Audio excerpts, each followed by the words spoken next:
कोरोनामुळे सर्वीकडे लॉकडाऊन असल्याने ज्यांचं हातावर पोट आहे अशा नागरिकांचे मोठे हाल होत आहे। हाताला काम नाही व बाहेर निघता येत नाही। अशा परिस्थितीमध्ये ग्रामीण भागातील लोकांना मोठ्या अडचणीचा सामना करावा लागत आहे।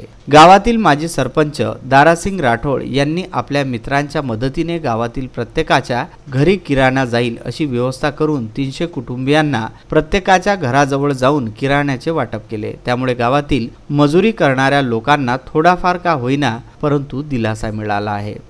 माझ्या चिरोडी गावची लोकसंख्या 1858 आहे आणि मागील 20 दिवसापासून कोविड-19 मुळे गावातील एकही मजूर बाहेरगावी कामावर न गेल्यामुळे गाव थोडं उपासमारीच्या बाजूने म्हणजे असं ढवळला जात होता।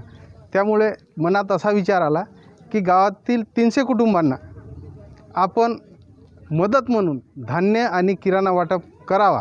या अनुषंगाने माझ्या काही मित्रमंडळी तसेच माझा भाऊ, एक लहान भाऊ याच्या मदतीने मी आज 300 कुटुंबांना धान्य व किराणा वाटप करण्याचा निर्णय घेतलेला आहे। त्या अनुषंगाने आमचं धान्य वाटप चालू आहे। त्यामुळे अमरावती जिल्ह्यातील चिरोडी येथे लॉकडाऊनच्या काळात गावातील प्रत्येकाला थोडा का होईना दारासिंग राठोड यांच्या या महान कार्यामुळे प्रतिसाद आणि दिलासा मिळाला आहे।